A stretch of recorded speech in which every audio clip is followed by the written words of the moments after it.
He was a powerful CEO, barely noticing the cleaning lady who worked tirelessly in his office every night. But one evening, as she rolled up her sleeves, he saw something that stopped him cold. A scar he knew all too well. What he discovered next changed both of their lives forever. Subscribe to Stories Unfolded for more heartwarming, unexpected, and emotional stories. You won't believe the twist in this one. Jonathan Carter was the kind of man people admired and feared. At just 42, he was the CEO of Carter Industries, a multi-million-dollar corporation specializing in real estate and luxury developments. He was powerful, respected, and, to many, completely untouchable. Every morning, he stepped into his gleaming office on the 35th floor of his company's headquarters, his tailored suit perfectly pressed, his Rolex glinting in the sunlight. His employees scurried around, eager to impress him. He was known for his sharp mind, ruthless business tactics, and an unwavering focus on success. But beneath all that power and prestige, there was something else, something missing. Jonathan didn't have family, or at least none that he spoke of. He had been raised in foster care, bouncing between homes, never staying in one place long enough to feel truly wanted. His childhood was a distant, painful memory, one he had locked away the moment he became successful. He had built his empire alone, and he told himself that was enough. Maria Alvarez had worked the night shift at Carter Industries for the past 6 months. She was a quiet, hard-working woman in her early 60s, her back slightly bent from years of physical labor. Every night, after the high-powered executives left their pristine offices, she came in, cleaning, scrubbing, making the space shine again.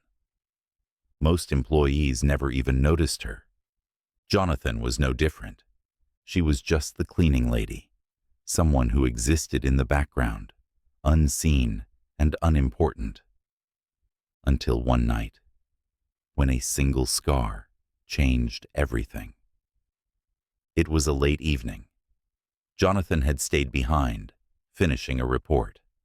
The office was empty except for him and Maria, who was quietly wiping down his massive glass desk. He barely acknowledged her presence. He never did. But then, as she lifted a bucket of water, her sleeve slipped back, revealing a long, jagged scar along her forearm. Jonathan's breath caught in his throat.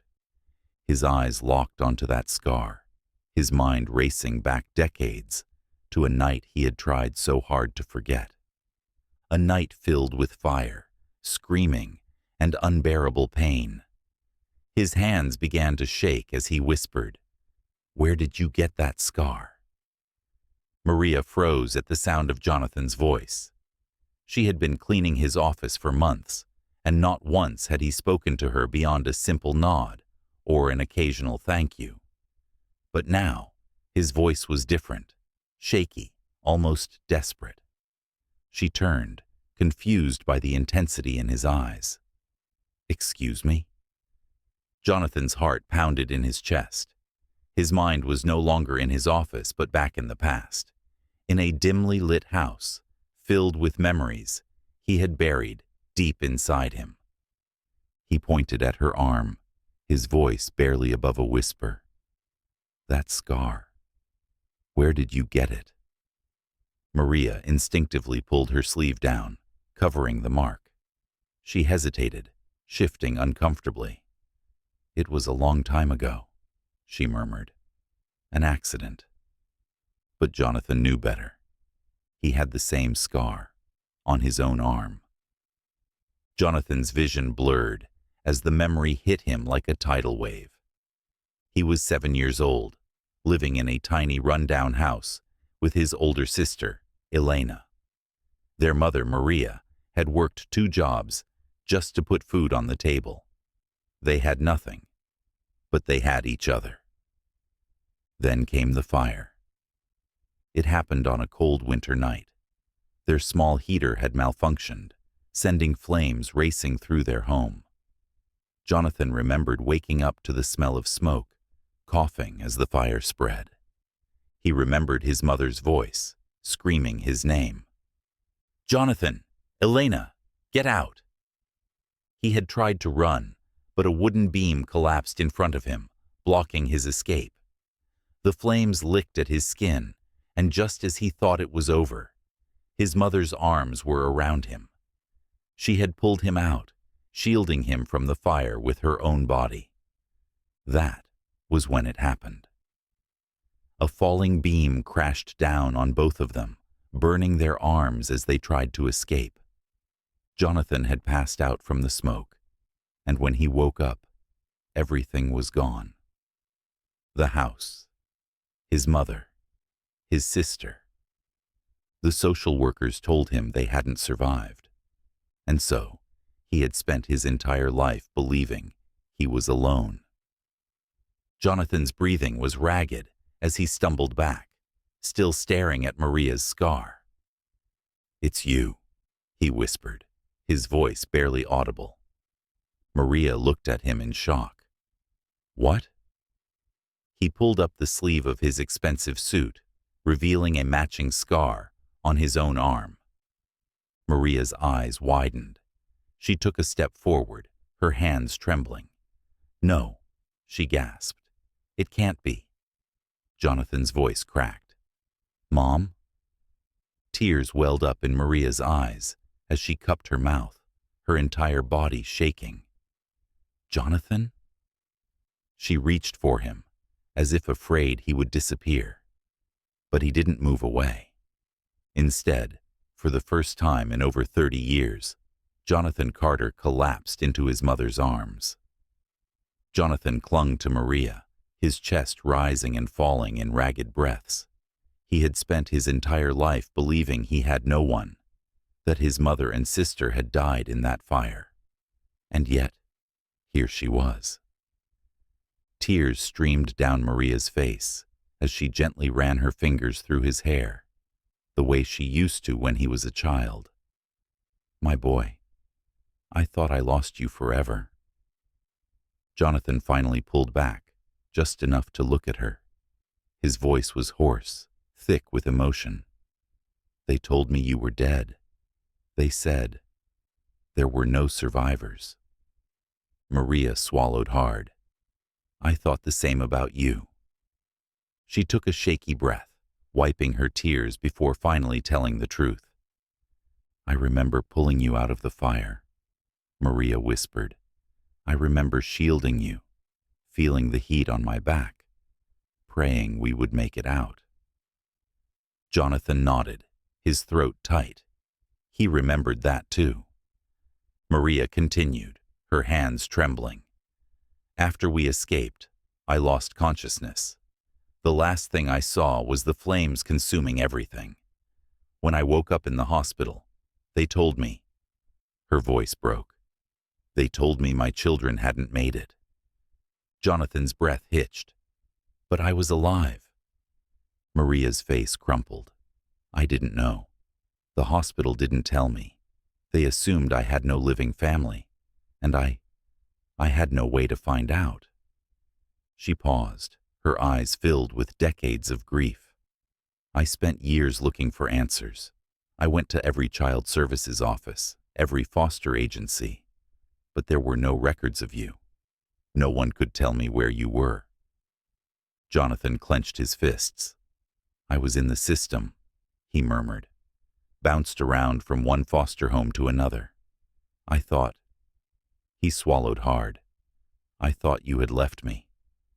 Maria let out a quiet sob, shaking her head. "Never. I never stopped searching. But after years of dead ends, I had to accept that.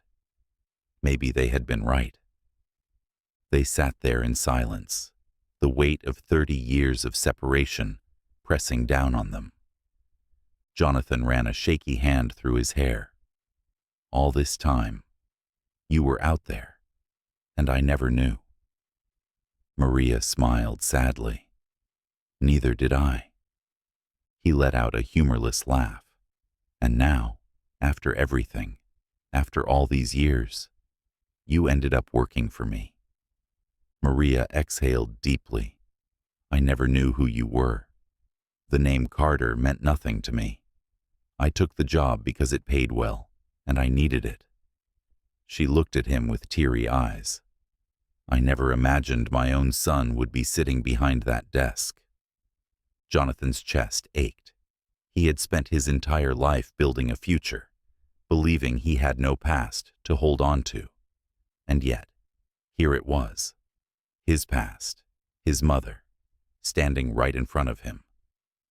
I've been so alone, he admitted, his voice breaking.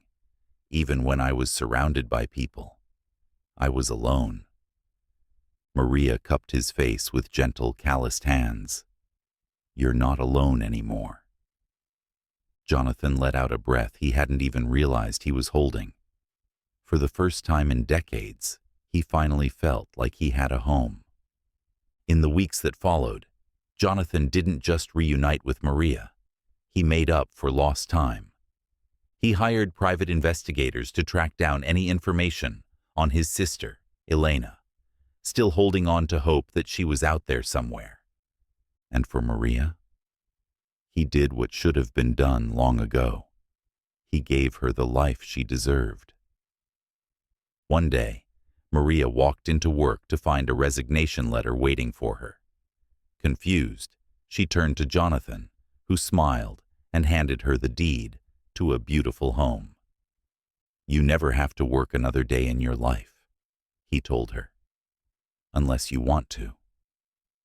Maria clutched the papers to her chest, shaking her head. I never needed a big house or money, Jonathan. I just wanted my son. Jonathan hugged her, whispering, You have him now. Life had taken them down separate paths, filled with hardship and pain, but fate had brought them back together. Some bonds are too strong to be broken, not even by fire, time, or distance. If this story moved you, don't forget to like, share, and subscribe to Stories Unfolded. Let us know in the comments where you're watching from. And remember, no matter how lost we feel, sometimes life has a way of bringing us back home.